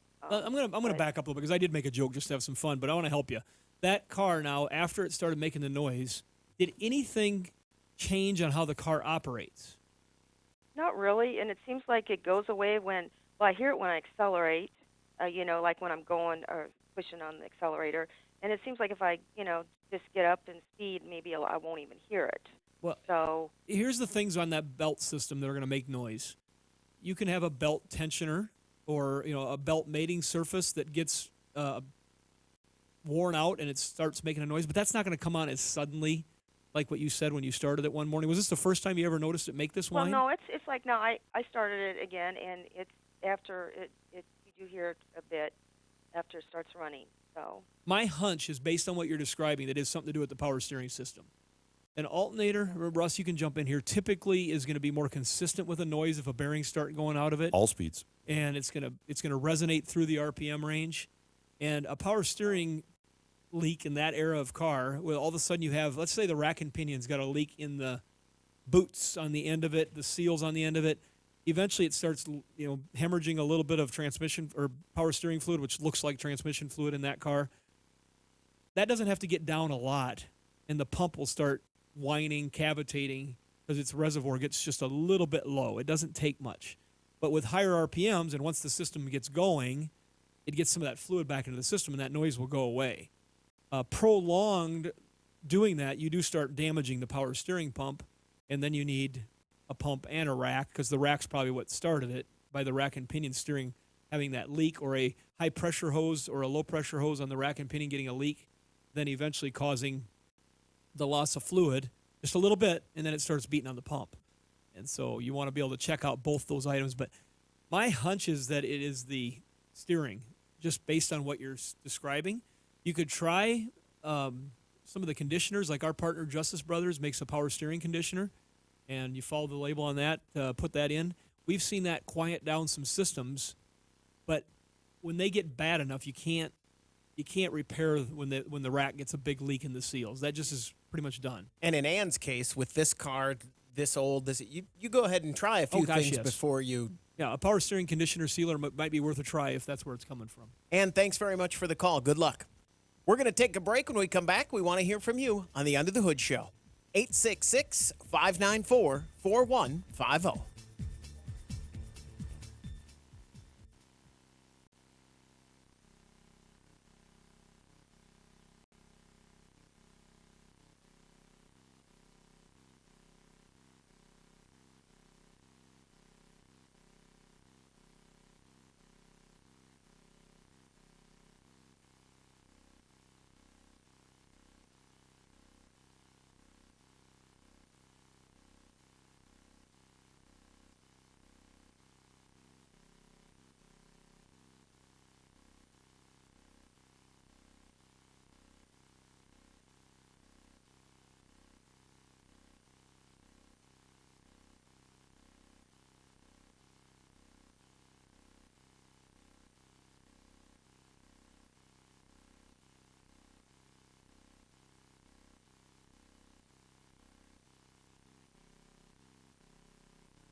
Be sure to visit our website for news, contests, and previous shows at underthehoodshow.com.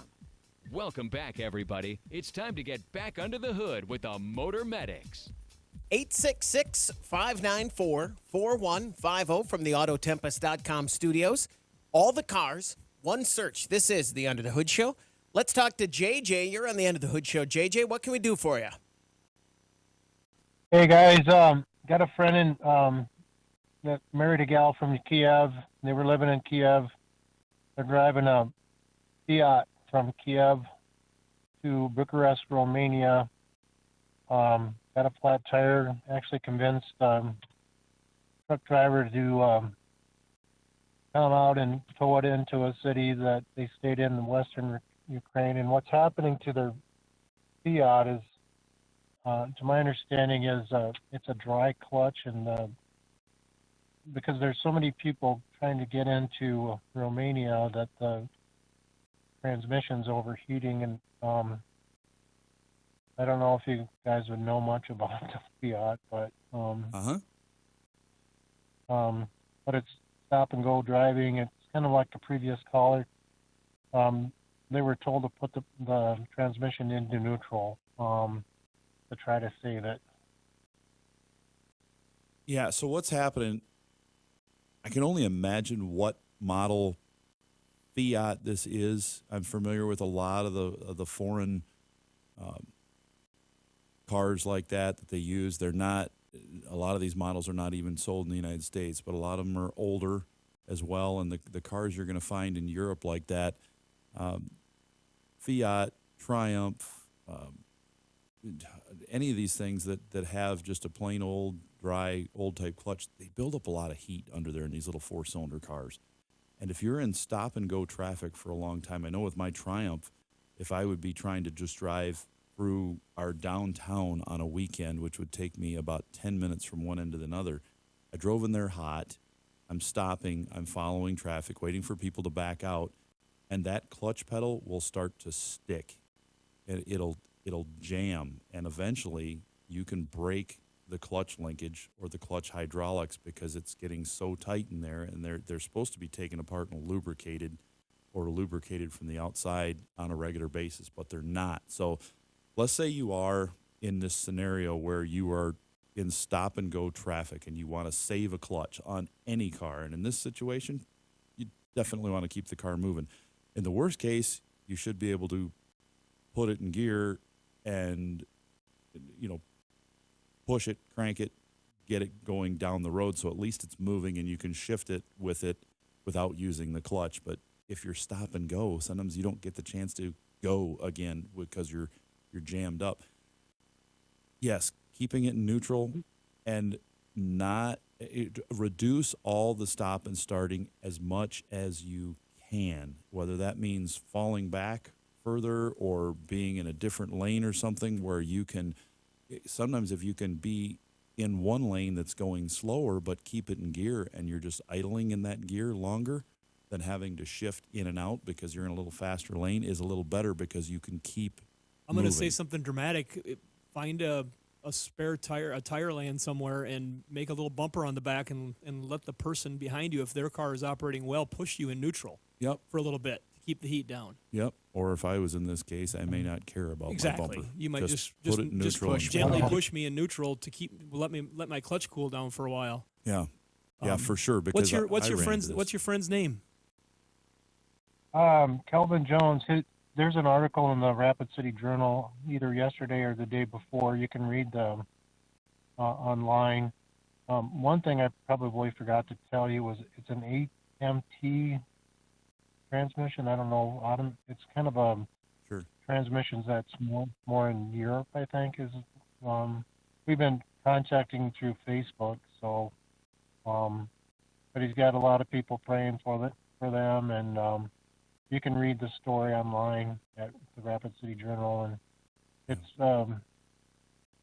they did make it into Romania. The people there are opening their homes to the Ukrainians. So that was a blessing. That was the message today when I checked on Facebook. So the people in Romania are great people, and they're welcoming everyone into their homes. So that's great to hear.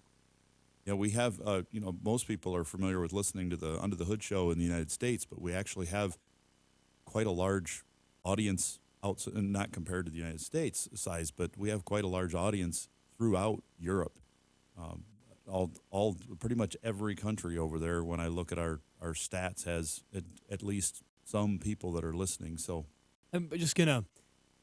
We're familiar with the cars. Yeah, and you're familiar with Kelvin, and I didn't know this story yet. I've been busy with other things, and it hasn't hit my radar, but there's a story in so many corners of that continent right now. It's just...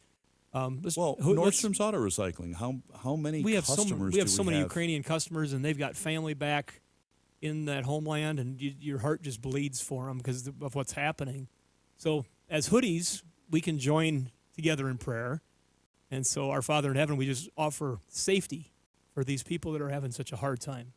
And we just put it to you. We don't understand the outcome, and we just trust you. Amen. JJ, thanks very much for the call, all right? Take care. Thanks. 866-594-4150. We only have about a minute left, so Vic, if you want to hang on, we'll talk to you after we're done here because we just have a little bit of time left. And that overheating thing when you're in stop-and-go traffic, it is interesting to hear that issue because that used to be something that we all dealt with and haven't in a long time. And it can be even the clutch fluid itself needs to be changed. As it heats up, it breaks down, and the clutches fade in these things. Which normally is just something you have to do, not a big deal. Right. And I talked to several people through our email asking me questions that are from Europe with these cars, Citroens and even the General Motors cars that are so different there than they are here. They may have the same engine, but a completely different transmission. And the way they're set up, there's a ton of manual transmissions there and small little 1-liter diesels with these things on them. And so that's how we've become familiar with the foreign car. That'll do it for this hour of the Under the Hood Show. The Under the Hood Show is brought to you by Sturtevant's. Until next time, you can find us at underthehoodshow.com. Thanks for listening to the Under the Hood Show.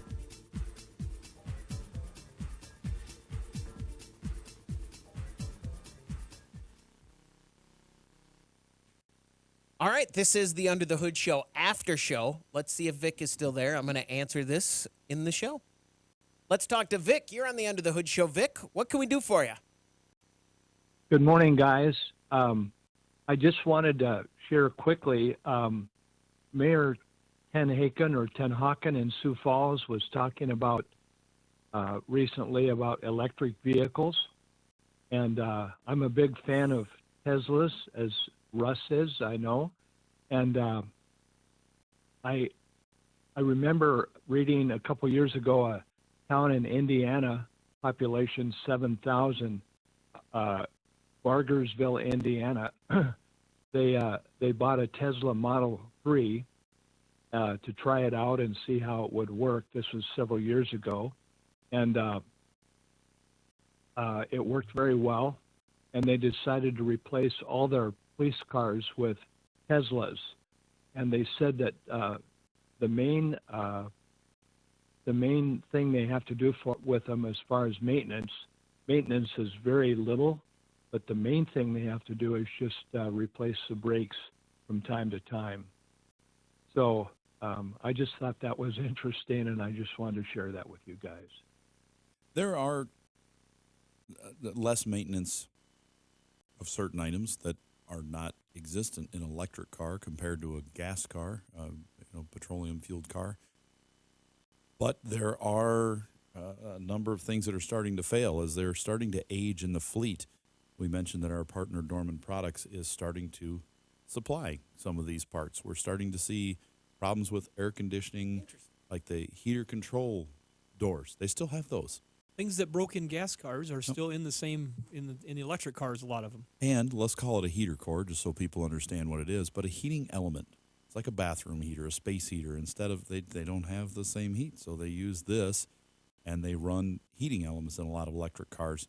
Do you know what else they run in electric cars that you guys are probably not ready for? Heat pump. They run pipes underground. Oh, my gosh. How did you know that? I was kidding. Yeah. Okay, so your mini split air conditioning units you see in houses now, they've got the little unit inside, the hoses go out to a little unit outside.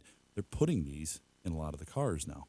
So they have your air conditioning and your heat. So they are heat pumps, but they don't work as good in the wintertime quite as well. They do work down to a low temp, but they have heating elements for backup heat.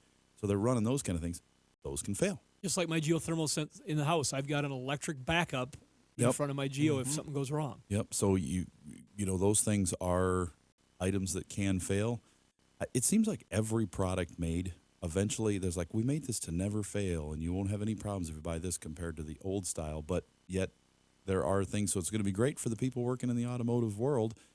But overall, yeah, there are different things on them, and they're kind of unique. I like the intriguing thing that we have with just that they're there, the technology that's on them.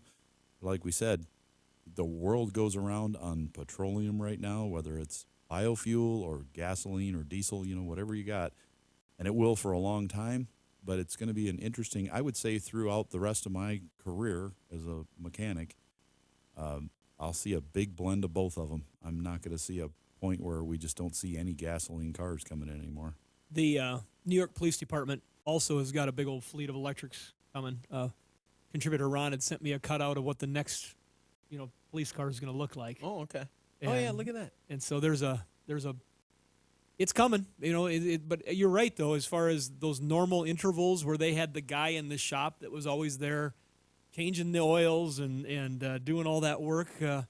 His job's going to be different. He'll still have something to do to the cars. It's going to be different though, and they're running into a little bit of challenges on some of the cars because of the regenerative braking. The brakes don't get used as often, so a lot of the rear brake calipers are seizing up, and so there's a maintenance schedule. You have to come in. You're supposed to get them lubricated, different things. I'm sure they'll figure out new technology for that, but there's, like Russ said, things that come. But no, some of the big maintenance, though, is going to be different, and it's going to change that world a lot.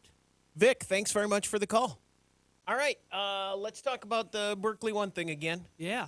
Got a webinar coming up on March 9th. If you go to our website, underthehoodshow.com, or our Facebook page, you can find the link there. And it's going to be a webinar about the collector car market, the changes that have happened, the ones that are sitting at the bottom of the ocean, I imagine that will come up. I don't know if that'll come up. I didn't even know if that happened until one of you put Welp. Maybe. Who knows? Maybe they'll talk a little bit about the performance cars that were on the ship. The General Electric. Oh, someone's going to General Electric. I'm bring talking it about up. Generally electric kind of cars. That might come up. Who knows? But it's going to be a lot of it's just going to be interesting things about the collector car market. I mean, we look at auctions and what's buying and what's selling and all those things, and it's very interesting to see what you should be hanging on to. Well, and we've talked about it in the past. I mean, the market for collector vehicles kind of took a jump before the market for used vehicles did in the last year or two, right? Sure seems like it. And now they got the statistics and facts. Right. My hunch is that it has. Yeah. And it already had, so I would imagine it's... But I can only pay attention to what I'm interested in. Exactly, yeah. So, I mean, I don't know the broader market. They pay attention to everything. Playing the stock market, I look at that, and like today I look at it and I go, ooh, that's really down. Is the value of my collector car down? Nope. It's still up. You know what I notice? I notice that I only pay attention to the ones you pay attention to. Yeah. And I bet you get that a lot. I do. If a Trans Am goes for, whether it goes for nothing or everything, I bet Watching you the get last a lot of people. auctions I've watched, I do need to have a conversation with my Berkeley One rep to see if we want to raise the values again. Because, I mean, since I've owned that car, I've raised the value from $50,000 to $75,000 to $100,000.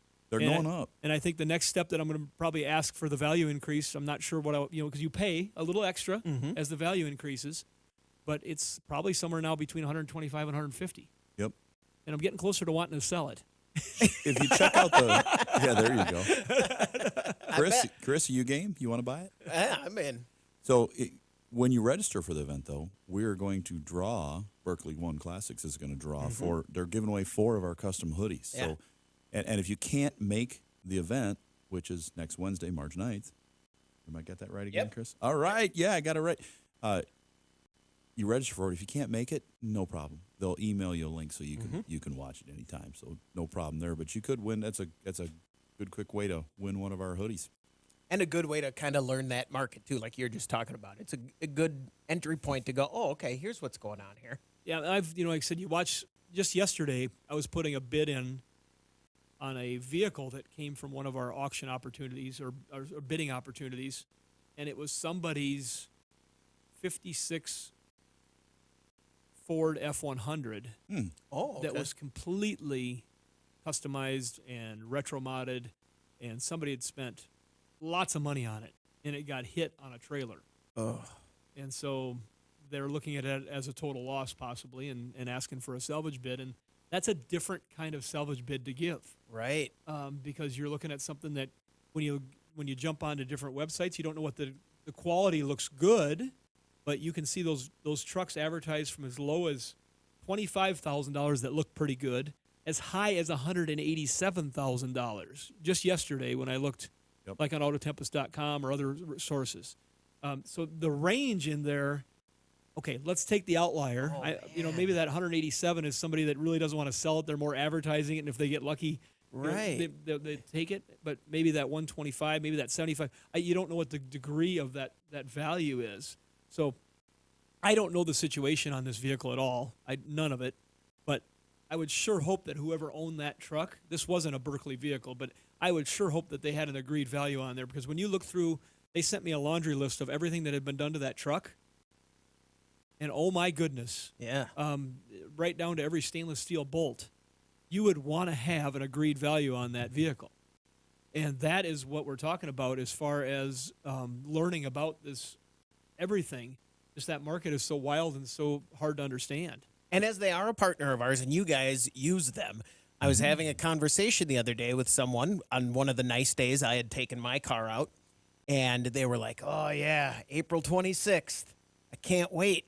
That's when I can take my car out. These days really make April 26th seem a long time away.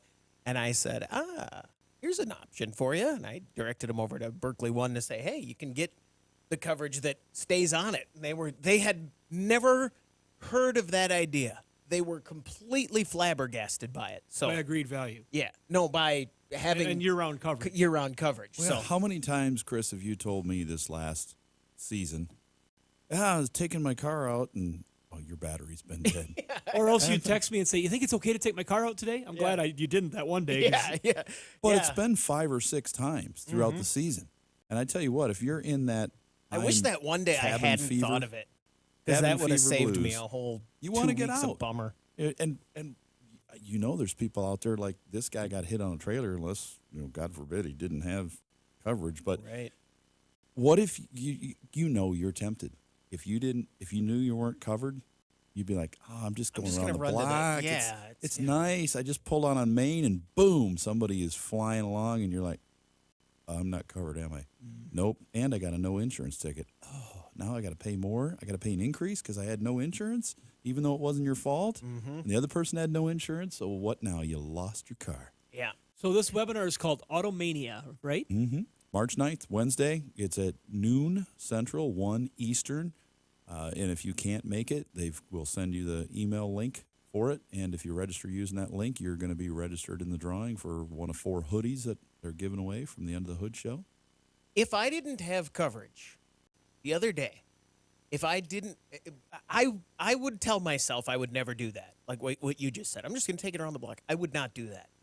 However, I took it to the car wash, and if I didn't have coverage, that would be something that in my mind I could probably justify just going, I'm just going to run it to the car wash. It'll be fine. Do it. Or I'll put it out on my driveway and then let my 2 teenage children drive into the driveway next to my car. That would be a situation where I could totally imagine not doing it, but accidentally doing it. Do you remember when you got your Honda Element? We were putting it together. How many years ago that was? We were putting it together. I finally got it running, everything done for you. And I said, I got to go out of town this weekend. I'll finish it up Monday. And you said, just take it. I'm like, but Chris, I'm going 2 hours away. You're like, no, just drive it.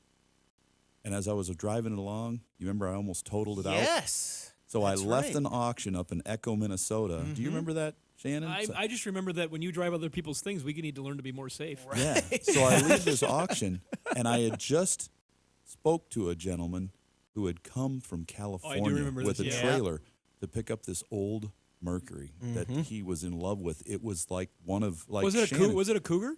No. It was old, 49. Okay, all right. And it was a car that he had in high school, and it was his car. So he came back to get it.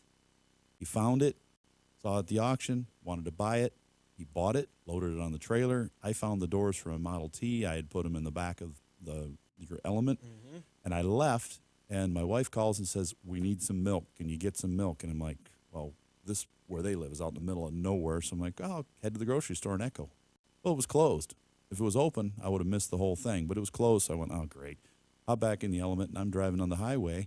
And as I come to the intersection where everybody else was leaving the auction, I'm headed up to the intersection, and a truck runs the stop sign and hits the trailer that was hauling this 49 Mercury and spins the trailer around. The trailer rolls over. The car's strapped to it. The straps on the back broke. The front stayed on. It rolls over, destroys the car, totals his truck. His truck had insurance. The car and the trailer had no insurance. So it's a complete loss. If he had other collectors at home, but they weren't insured by Berkeley One Classics. If they were, that car would have been insured as part of their program. When you talk to them about their program, you'll find out there's a lot of stuff they have, like discounts for car club members. They have an unlimited resource of things they do. And I'm just thinking, those kind of stories just kill me. The guy we had that rode into our show 4 or 5 years ago that had the Mustang, and the day after Christmas, he pulled it out of the storage unit because it was pretty dry, and he was just going to take it I'm just going to start it up, keep it running for winter. I'm just going to take it for a quick drive around the storage unit. Put it in the driveway and wash it. As he pulls the nose out of the storage unit, some young kid that worked for the storage units was driving the snowplow truck on by going about 30 miles an hour and hit the front of this Boss 302 Mustang and completely totaled the car. And, of course, they said, well, it's private property. It's, each person covers their own insurance. He didn't have any. So think about it. I was laughing there because I'm just reminded. I don't think I've ever told this story on the radio. And we're not now. We're on the after show. So it's safe to tell this story. No, it's not because we're still No, it's fine. It was great. It'll go on the podcast. My kids. It could be a video cut. It could be totally out. My kids, when we first got the Element so long ago, holy moly, that was a long time ago. My kids hated it. They just didn't like the Element because the ugly mint. They called it the Uglement, getting in and out, and we were talking about, and it had been a car that Shannon, you had gotten. Yeah. Smoke damage from a fire. And my kids were complaining about it, and they were like, "Yeah, the people before us probably wrecked it because they hated it so much, and it's so ugly." And I said to them, "You should be nicer to those people because 3 people died in this vehicle." And I got about 2 hours of complete peace and quiet from my kids talking about the car. And they were like, "Really?" Finally, they were like, "What happened?" I'm like, "Nothing. No one. It was fine." Smoke inhalation. Yeah, it was fine. No one was hurt. But you did that. Yeah, and you could have heard that the quiet that came over those 2 little kids that day. That was How old was were they at worth the time? Probably 8 and. No, it hasn't been that long. Oh yeah, it absolutely has. Has it been that long? That car's in 08. It was the first year they moved up there, and it was 8 years ago. It was when I got the 2010, so it was like 2013 when I got 5 years old when you got it. Yeah. I had a neighbor that they're still there, but I didn't really like him much, and the person before them had died in the house. And we were trying to figure out how can we get rid of him. So we said, somebody died in there, and they went. I got the complete opposite reaction I thought I'd get. I thought I'd get, and they'd be freaked out. They went, "Oh, that's so cool." I went, "Oh, no." I think that's the last thing you want to hear from neighbors you don't like. They've turned into a little better neighbor now, but still. Let's hope I'm just watching, thinking. They do. I don't know if I want to negotiate with either one of you on something. Somebody's gonna be dead. There's gonna be a fable of some sort. Yeah, it's legendary. You gotta. If you wonder go why clear you're to listening death, to, though. I mean, not just clear to death. Yeah, right all the way in. We don't screw around. No. if you're listening to the podcast and it's running longer than normal, you can see we're just a little bit. You wonder what we do after the show? This is what we do. It gets a little crazy around here. All right, we got to go, right? I really have to go. You do have to go. It's time to All right. go. Thanks for joining us on the Under the Hood Show, everybody.